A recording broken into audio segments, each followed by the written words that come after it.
Zimbabweans with fake documents. It was brought to your attention. You haven't responded to not any one of these cases. This was 4 years prior to your suspension. You received smoke signals already about Advocate Chauke, which you did nothing about.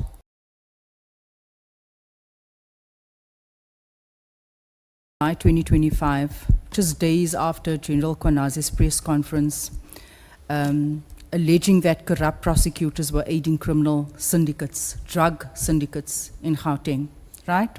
Why do you believe the president waited almost 2 years to act on a matter raised by the country's top prosecutor 2 years later?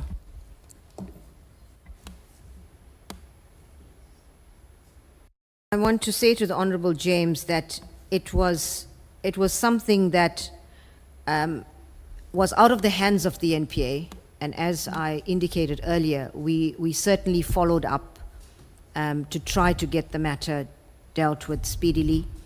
It was already, and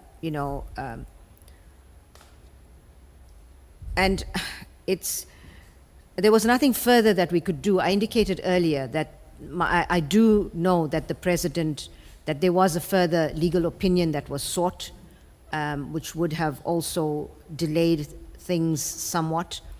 But apart from that, I cannot really say why it took that long for the decision to be made.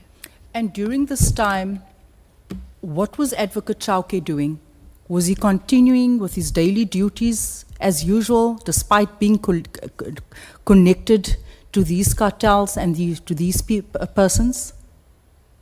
Well, there's no allegation that he was connected to cartels in this matter. But yes, he was the DPP in South Gauteng. And he continued, despite the red flags, he continued to do his daily work, and no one did anything. I agree. Only up until the 6th of June, when General Kwanaze made those allegations, suddenly, 2 weeks later, the president acts.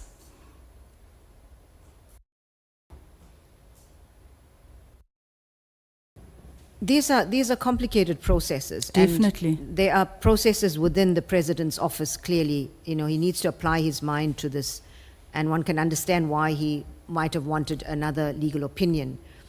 And so I agree with you. It is totally unsatisfactory.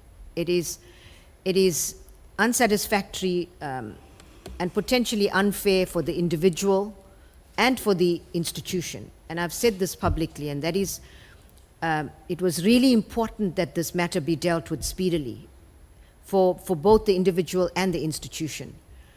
And I can't explain any further, but to say that I agree with you. It's not an acceptable situation to have someone under a cloud like this and still be conducting day-to-day work. But the reality is that is what, with these labor processes, we have to follow process.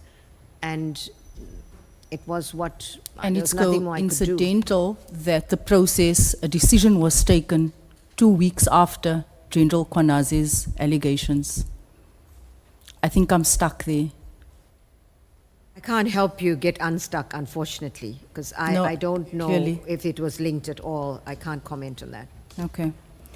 Advocate, are you aware that former Johannesburg Mayor Herman Mashaba has repeatedly raised public concerns about Advocate Chauke, where he made clear that the Advocate Chauke was an obstacle to the prosecution of corrupt cases that were presented to him with clear evidence? Are you aware?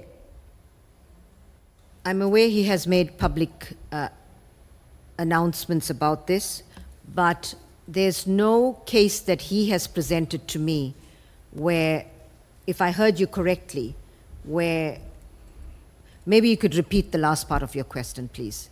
Okay.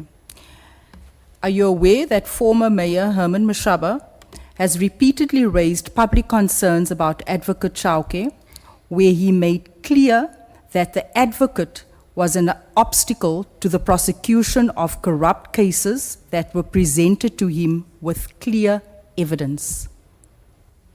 I can't comment on that because I'm not aware, but I would certainly urge Mr. Mashaba to send me the details of those cases very Okay. urgently. In fact, if he can send it to me tomorrow, I would be very pleased. Sure. Thank you. Here are copies of the many cases that Mr. Mashaba sent to you. You were CC'd in on these cases. A dossier was handed to Advocate Chauke of cases, I think amounting to over 35 billion of corruption cases uncovered in Johannesburg. You were CC'd in all of this. I can give you the date, the 16th of May 2029.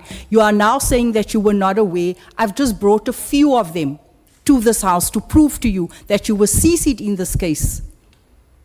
You haven't responded to not any one of these cases. This was 4 years prior to your suspension. You received smoke signals already about Advocate Chauke, which you did nothing about. I need to have a look at that. Honorable James, you may come down a bit. Thank you, Chair, for the reminder. I put it, you said earlier on that it wasn't brought to your attention. You said confidently you know nothing about it. I'm saying to you, 4 years prior, the suspension of Andrew Chauke, there were smoke signals. It was sent to you with evidence, with serious cases within the city of Joburg, and you ignored all of these emails. Now that you prompt my memory, Okay. he did send emails, and we certainly don't ignore emails. But you I just need- said you weren't aware. I need to follow up and to see what happened to those matters. I can tell you nothing happened. If I could please have those cases, They're in because your inbox, ma'am. we are, sometimes emails don't reach you, but in this case, I'm aware that he did send some communication, but I need to check to see what happened to that. Because you may rest assured, Honorable James, we don't want to cover up anything. And if anything, I would want to get to the bottom of allegations that any prosecutor, any DPP, is in fact not prosecuting where there's clear evidence of it. So I need to see what happened to that, because we definitely respond to emails but from anyone, and particularly from heads of... Yes, I would like to think that you would take an email from a mayor seriously. We do. You've ignored, you cannot say you do when I've got evidence and proof. Several emails, an entire dossier was handed to Advocate Chauke. He did absolutely nothing with it.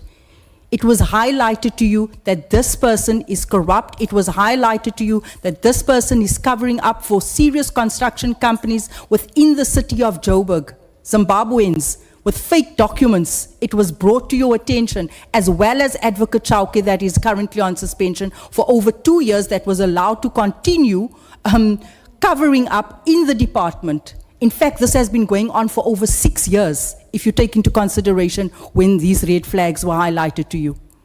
And you've done absolutely nothing. And then earlier on, you said that if there's any concerns with regards to cases, I must bring it to your attention. Will you take it seriously when you are saying to us now that sometimes we miss things in our inbox? We always take these very seriously. And I want to say to you, I want to apologize to Mr. Mashaba that if he has not received a satisfactory response. But I do want to check to see what my office has done with those matters. And I can then give a more substantive reply. I can tell you they've done nothing. But anyway, do you roughly know how many drug-related offenses have been handled by Advocate Chauke during his tenure? No. Are you aware of the conviction or the success rate in drug-related and other criminal matters prosecuted by Advocate Chauke's office in the South Gauteng division? Because that's where the bottleneck is when it comes to drug-related cases. South Gauteng division. I don't have the figures, but we can certainly get that. Okay. Would you agree that showing that Advocate Chauke frustrated the proper functioning of the criminal justice system in Johannesburg for so many years that there may have been some plausibility to General Kwanazi's allegations that certain prosecutors in the same environment were deliberately sabotaged to protect drug cartels. Before I can comment on that, I'd like to get details, proper details from General Mkhwanazi about who he's referring to and what these allegations are about. Because they're just allegations, and I can't comment on allegations. I need the facts. Thank you, Chair. Thank you so much. We are moving to the last two speakers. That is Honorable Sangoni and Honorable Nomval. Honorable Skosana. Thank you very much, Chairperson.